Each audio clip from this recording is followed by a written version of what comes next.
for some reason, letter writing came to me again, and I think it was because I get multiple letters sometimes from people in the mail, and of course every single time it makes me feel guilty because I don't seem to have enough time to respond to people by writing letters.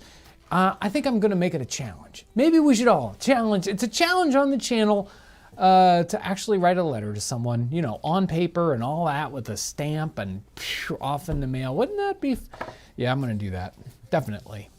So we're going to talk about letter writing. I wanted to just capture just a few images real quick of people writing letters in 18th century artwork, because that's always a fun way to start the topic. Aaron, take us away. Oh, we've looked at this picture before. I love this. The kid's like trying to distract. Hey, Daddy, look at this, and he's writing a letter, probably thinking, stop bothering me. I'm trying to write this letter. It's hard enough as it is. I love this painting, though. The child's expression is wonderful. The doll is amazing. They had dolls that were very, very fashionable in the 18th century.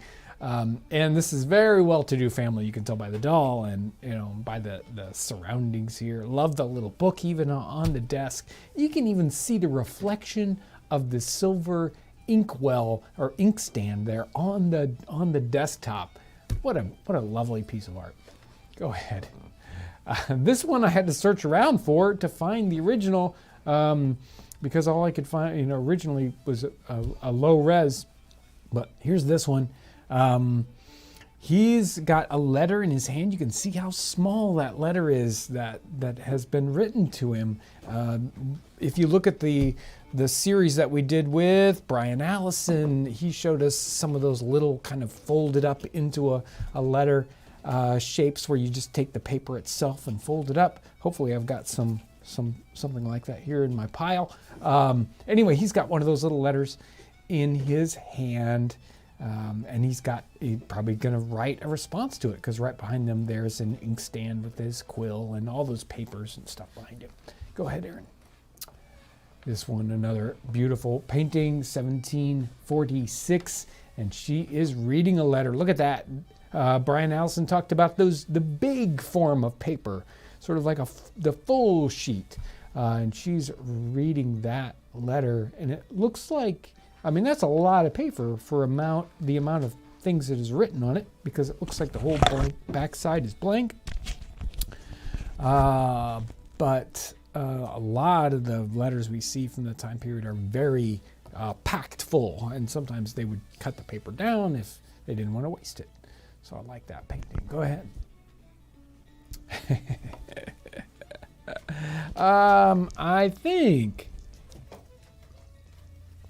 I think it's a tax collector, and they're making him write a letter. Anyway, whoever is writing the letter looks upset. A lot of upset people there, but they're writing some sort of proclamation or letter. I thought all the different expressions were great and funny and interesting. It looks like he's definitely having to write under duress here. Even the baby looks mad. And what's that? No baby, no something baby. Oh yeah. What was that? So that in chat, I can't remember. No old baby. No old baby. Yeah, that baby looks. Anyway. No old baby. I love this. That's really cool. So there was a kind of art there in the 18th century where people would do paintings of things that looked sort of three-dimensional and very everyday, and all sort of flat. It's very flat. All these things are being held against this thing, but we really feel like we can reach out and touch it. Beautiful art. And there in the corner, a set of the Nuremberg glasses, so reading glasses, and then sealing wax, a sealed letter, something, a letter there. There's even sort of the little book, or maybe it's a journal. On the other side, we can see some marbled paper, so that's twisted up. Just love those kinds of paintings, though. And wouldn't it be nice if all the stuff that fit in my pocket I could stick into a thing on the wall like that? That looks like a good idea. And there we are back again. Yeah, so that's just a few. I didn't have a ton of time to look for a lot of images on that, because I also had some actual written things here from the 18th century. I thought I would bring those in, and we could also talk about, we have some of those writing materials that we have used in past videos, and they're on the website and all that kind of stuff. Sealing waxes and seals and all that great stuff. Let's see. Actually, do we want to go to any questions before let me dive in here real quick. Yeah, go ahead. I'm just going to knock out some super chat stuff that came in really early. Thank you. And then I'll let you get back to it. We've only got a couple of questions built up so far. Let's see. Aaron Howitt comes in first on super chat. Says, happy belated birthday to the bartender. Thank you. Happy birthday. It was a good birthday. Very fun. 23 years old. That's right. Going on. Yeah. Anyway, Denise Maloney Pyron. Got my red pie plate and nutmeg Trader's oolong. Oh, Ooh. yeah. Which I am drinking now. Happy Friday, guys. Very cool. Yes. Striving for the simple life on Super Chat. I'm a history major and I love your videos. Thank you. That's awesome. Ryan Mercer, Super Chat. Yay, Friday. Tyson Q on Super Chat. How much nutmeg would you recommend to treat a rude and clamorous old baby with tainted brain?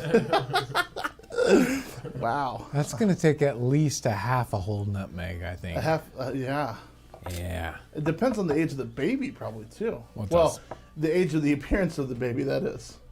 Yeah. Mike Halvin's on Super Chat.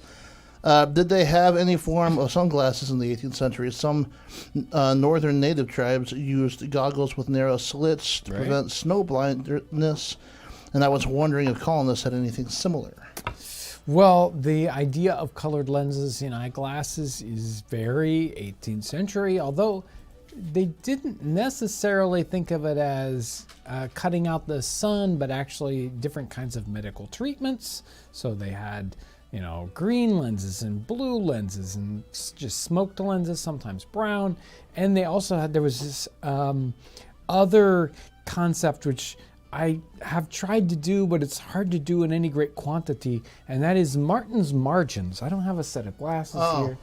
Do you have? I don't. Can you toss me that set right there? That's hanging on the. Oh, yeah, okay. Yeah. Thank you. Okay, so here's 18th century glasses with about an inch. I think it's about an inch and an eighth diameter. I can't remember. But imagine if you painted a black line, a real thick black line all the way around the outside edge, so that only about a half inch of lens was visible there. So Martin was a doctor, optometrist, whatever he was, but he thought maybe you could help your vision by making that lens smaller, and they would actually not be painted on. It would be a horn insert, so like a washer, and then the lens would be inside of that. So there were a lot of different interesting optical things they were playing around with. Again, were they trying to make it easier on their eyes by letting less light in, or were they trying to do something medical? Seems more likely. Was that it, Ryan? There's lots of cool stuff, actually. I just don't know how deep you want to get into question land right now. You want to go? Yeah, you can go. We can come back to this. How do you make a quill pen as their video? That's an easy one. Yes, there is. When we did, you're going to find a link for it? We did a whole series with Brian Allison. We even did a DVD of it. And there's a picture of Brian. You can kind of see him there. He's in focus. So Brian Allison did it in Goodlettsville, Tennessee. What was the name of was it the Bowen House?